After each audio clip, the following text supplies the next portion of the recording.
नमस्कार मित्रों, जय सिया राम। मित्रों, आप सभी का मेरे YouTube चैनल विराट ज्योतिष चिंतन में हार्दिक स्वागत है। मित्रों, आज के इस वीडियो में हम चर्चा करेंगे भारत के संबंध में।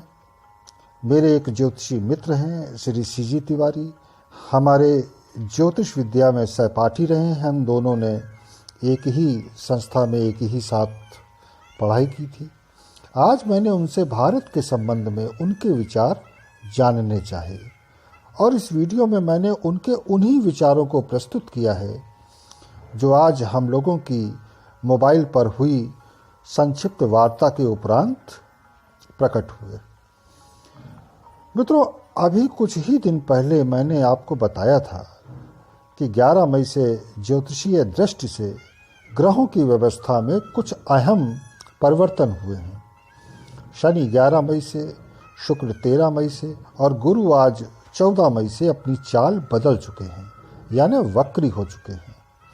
इसके अलावा राहु एवं मंगल का त्रिकोण संबंध भी बन चुका है। इसके क्या प्रभाव पड़ेंगे आगे आने वाले दिनों में, इस पर जो विचार श्री सीजी तिवारी के हैं उसे जानने का प्रयास करते हैं। मित्रों, कोरोना के कारण लॉकडाउन अभी चल रहा है। अभी तक गुरु व शनि अतिचारी हो जाने के कारण अपने मूल कार्य से विरत हो गए थे, यानी असामान्य व्यवहार करने लगे थे। अर्थात शनि जो कि श्रमिक कामगार वर्ग, कार्य, उद्योग, धंधों का कारक है, तो ये सभी चीज़ें बुरी तरह प्रभावित हुई। सब कुछ ठप्प सा हो गया था। गुरु भी अतिचारी थे और ये गुरु पुजारी, उपदेशक, धर्म स्थलों, शिक्षक वर्ग, विद्यालयों आदि के कारक हैं। तो ये सारी बातें भी बुरी तरह प्रभावित हुई थीं और ये सारे कार्य बंद हो गए थे। अब जब ये दोनों ग्रह वक्री हो गए हैं, एक दूसरे के नवांश में भी आ गए हैं, तो दोनों को अपना अपना कार्य याद आ गया है। गुरु का मुख्य कार्य लोगों को गाइड करना, सही रास्ते पर ले जाना, पूजा पाठ, धर्म कर्म का सही संचालन करवाना है। इसी तरह शनि का मुख्य कार्य श्रम करवाना, निम्न वर्ग को रोजगार देना, उद्योग धंधे चलवाना आदि ये कार्य है। तो अब ये दोनों ग्रह वक्री हो गए हैं, इसलिए अपने अपने छोड़े गए कार्यों को दोबारा शुरू करवाएंगे। शीघ्र ही उद्योग धंधे शुरू होंगे, श्रमिकों को काम मिलेगा। गुरु सलाहकार हैं, सरकार को सही सलाह देंगे।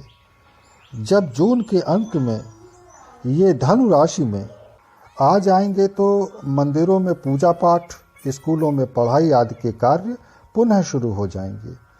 यहाँ एक बात मैं अपनी ऐड कर रहा हूँ मित्रों, कि शनि रेलगाड़ी के भी कारक हैं।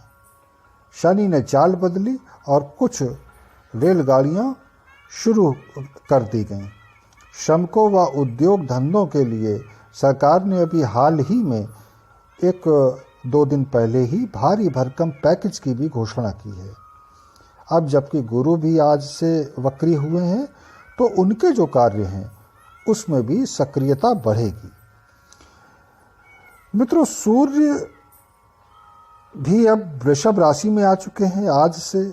शुक्र वृषभ में वक्री हो चुके थे 13 मई से, इसलिए ये शुक्र सूर्य के पास जाने लगे और इसी का परिणाम है कि राज सत्ता द्वारा आर्थिक पैकेज की घोषणाएं कर दी गई। एक और बात कि ये शुक्र और सूर्य की युति का उधर शनि और गुरु की युति के साथ त्रिकोण संबंध स्थापित हो गया।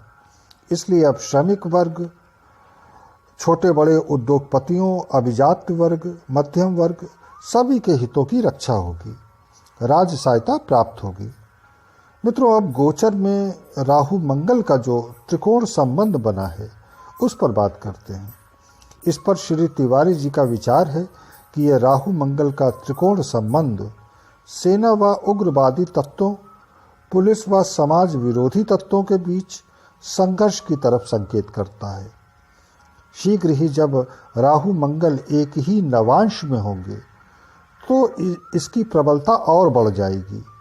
विध्वंसक घटनाएं, आगजनी की घटनाएं की संभावना प्रबल हो जाएगी।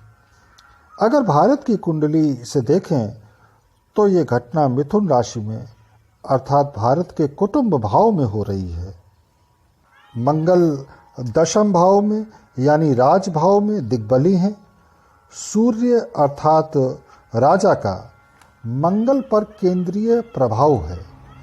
मंगल को राजा सूर्य और गुप्त मंत्री शुक्र से माँ की तरह सलाह मिलेगी, अर्थात मंगल के चतुर्थ भाव यानी मातृ भाव से आदेश आएगा कि बेटा अपना खोया हुआ भूभाग वापस लेने का समय आ गया है, क्योंकि राहु विस्तार का कारक है। राहु का दैत्य गुरु शुक्र अब वक्री होकर राजा का सलाहकार बनकर अपने चेले से भारत के कुटुंब में यानी भारत के भूभाग में विस्तार करवा सकता है, यानी कि भारत की भौगोलिक स्थिति में विस्तार होने की संभावना बनती है।